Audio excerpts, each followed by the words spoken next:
ഏറ്റവും ബഹുമാനം നിറഞ്ഞ ഉസ്താദുമാർ, മറ്റു മുത്താലിം സുഹൃത്തുക്കൾ, നാം ഇന്നിവിടെ ഒരുമിച്ച് കൂടിയിട്ടുള്ളത് അലിഫ്ലോർ ആർട്ട് ഫെസ്റ്റിൻ്റെ വേദിയിലാണല്ലോ.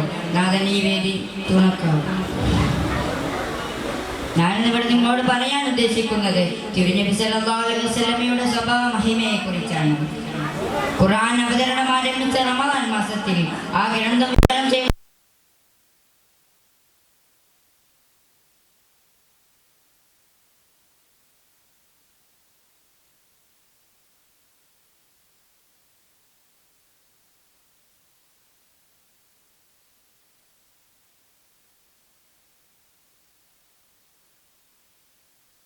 ഇതേ ചോദ്യം ഉന്നയിച്ച് മറ്റൊരാളോട് പറഞ്ഞു, നീ ബന്ധം വിചോദനം നടത്തിയവനോട് നീ ബന്ധം സ്ഥാപിക്കുക, നിന്റെ അവകാശങ്ങൾ തടഞ്ഞവനോട് നീ കൊടുക്കുക, നിന്നെ ആക്രമിച്ചവനോട് നീ മാപ്പാക്കുക.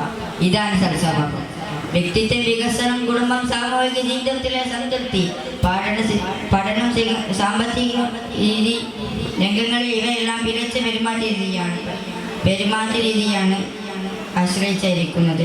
ഇതിലൊരു പരലോക വിജയത്തിനുള്ള ഏറ്റവും നല്ല സമ്പാദ്യമാണ് സൽസ്വഭാവം. വിശുദ്ധ ഖുർആനിന്റെ സ്വഭാവശാസ്ത്രം ജീവിതരീതിയായി സ്വീകരിച്ച മുത്തുനബിയെ ഓർക്കുന്ന ഏതൊരു സ്വഭാവിയും പുഞ്ചിരിക്കുന്ന മുത്തുനബിയെ മാത്രമാണ് മനസ്സിൽ കാണുന്നത്. മുത്തുനബി സല്ലല്ലാഹു അലൈഹി വസല്ലം എപ്പോഴും മതസ്മിതയായിട്ടാണ് കാണപ്പെടുന്നത്. പ്രസന്നവതി നിൽക്കാൻ കഴിയുക എന്നത് ഒരാളുടെ വ്യക്തിത്വത്തിന്റെ ഉയർന്ന നിലവാരത്തെയാണ് സൂചിപ്പിക്കുന്നത്. നിന്റെ സഹോദരനെ നോക്കിയുള്ള പുഞ്ചിരി ഒരു ദാനമാണെന്ന് തിരുവചനം കൂടെ ചിന്തിക്കുക. നല്ല പെരുമാറ്റ രീതി ഉത്തമമായ ഒരു രീതിയാണ്. എല്ലാവരെയും പരിഗണിക്കുകയും പെരുമാറുകയും എന്നത്. ഉദാഹരണത്തിന്, ഒരു സംഘം റോഡിൽ നിൽക്കുന്നു.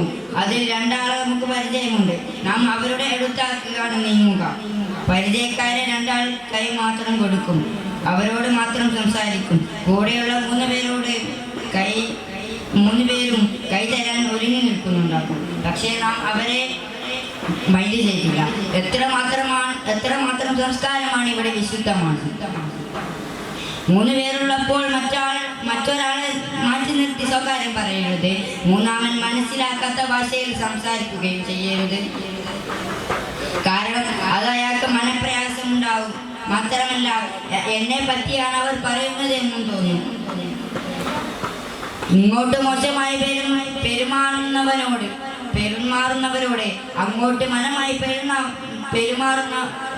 പെരുമാറുന്ന മാന്ത്രികനാണ് മുത്തുനബി സല്ലല്ലാഹു അലൈഹി വസല്ലം.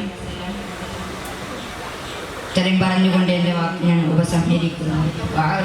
അൽഹംദുലില്ലാഹി റബ്ബിൽ ആലമീൻ. അസ്സലാമു അലൈക്കും.